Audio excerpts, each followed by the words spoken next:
এটি হলো উড়িষ্যার বালাসরের নীলগিরি পাহাড়। আর এই পাহাড়ের ওপরেই রয়েছে জাগ্রত শৈবতীর্থ পঞ্চলিঙ্গেশ্বরের মন্দির, যেখানে তোমরা চোখে দেখতে পাবে না কিন্তু হাত দিয়ে স্পর্শ করে অনুভব করতে পারবে পাঁচটি শিবলিঙ্গ। প্রায় 300টার মতন সিঁড়ি পেরিয়ে বাবার কাছে পৌঁছানো যায়। যাওয়ার সময় মাঝখানে ঠিক এরকম সুন্দর একটা ঝর্ণা দেখতে পাওয়া যায়।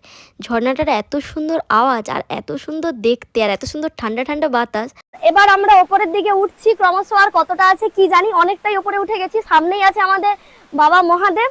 ঝর্ণার ঠিক পাশেই রয়েছে মা শীতলা মায়ের মন্দির, তাই দাঁড়িয়ে মায়ের কাছ থেকে একটু আশীর্বাদ নিয়ে নিলাম। আমাদের কলকাতা থেকে বালাসরটা খুব বেশি একটা দূরে না, তাই যারা একদিনের ছুটিতে ঘুরতে আসতে চাও এটা একদম বেস্ট জায়গা, কারণ পাহাড়, সমুদ্র, ঝর্ণা একেবারে একসঙ্গে তোমরা পেয়ে যাবে। মায়ের মন্দিরটা পেরোনোর পরেই চলে এলাম বাবা মহাদেবের কাছে। এই পাহাড়টাতে উঠতে খুব বেশি কষ্ট হয়নি, এই কারণেই এত সুন্দর সিঁড়ি করা ছিল। চারপাশটা দেখতে দেখতে কি করে যে চলে এলাম বুঝতেই পারিনি।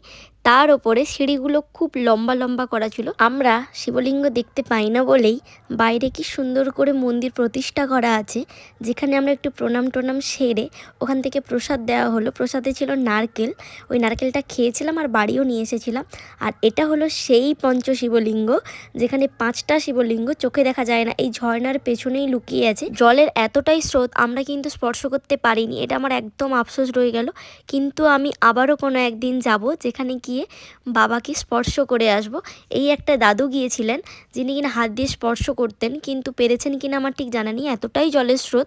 আর ওখানে আরেকজন থাকে দাঁড়িয়ে, যে কিনা একটা লাঠি নিয়ে ভালোভাবে জায়গাটা দেখিয়ে দেয়, কারণ জলের তো অনেকটাই স্রোত, কখন কি হয়ে যায়। তো ওখান থেকে বেরিয়ে আসার সময় শুনলাম বাবা পঞ্চলিঙ্গেশ্বর নাকি খুব কাছেই আছে, তবে মাথা ভিজিয়ে দিতে হবে।